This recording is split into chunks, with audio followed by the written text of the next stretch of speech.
আমাকে বলা হয়েছে যে নিয়োগ খরচ এবং মাদ্রাসার ভবন উঠছে, কিন্তু ভবন হইতে তো 2 বছর সময় লেগে যাবে।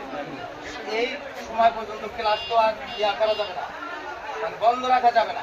অতএব কিছু টাকা খরচ হবে, যে টাকা দিয়ে ওই ভবনগুলো এই পাশে নিয়ে এসে উঠাইতে হবে, এই জন্য কিছু খরচ হবে। আমি বলছিলাম যে কিরকম খরচ হবে, ওনারা বলছিল যে 3-4 লাখ টাকার মতো জনপথে খরচ হবে, এই টাকাটা আপনাদের দিতে হবে।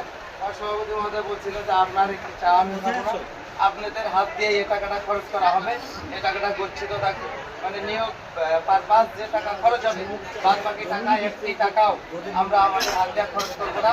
আপনারা যে দায়িত্ব নেবেন, হ্যাঁ, তাকে আমরা ওই টাকাটা বুঝিয়ে দিব। শিক্ষক প্রতিনিধিদের সাথে সমন্বয় করে এই ভবনগুলা মাদ্রাসা ভেঙে অন্য জায়গায় উঠাইতে হবে, কেননা নতুন ভবন হচ্ছে। এই কাজে আপনাদের হাত দিয়ে এই টাকাটা খরচ করবেন, এই আশ্বাস দিচ্ছে। পরে এই আশ্বাসের ভিত্তিতে 4 লক্ষ টাকা। কাকে দিচ্ছেন এই টাকা? আমি টাকা মূলত দিচ্ছি আমার ম্যানেজিং কমিটির যে সভাপতি মহোদয়, উনি বলছে যে টাকাটা সাকওয়াতকে দেন।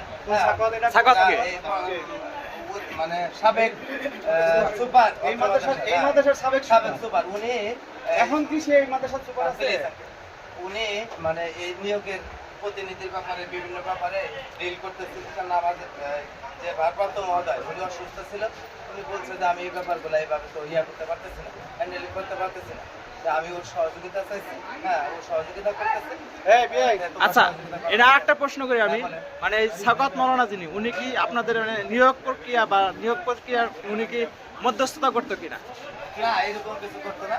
হ্যাঁ, আমি সভাপতির সঙ্গে ডাইরেক্ট কথা বলে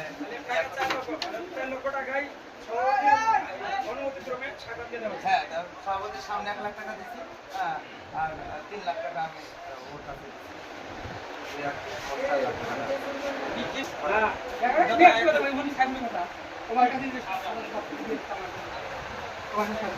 সভাপতির বক্তব্য নেওয়া হন। সভাপতি টাকা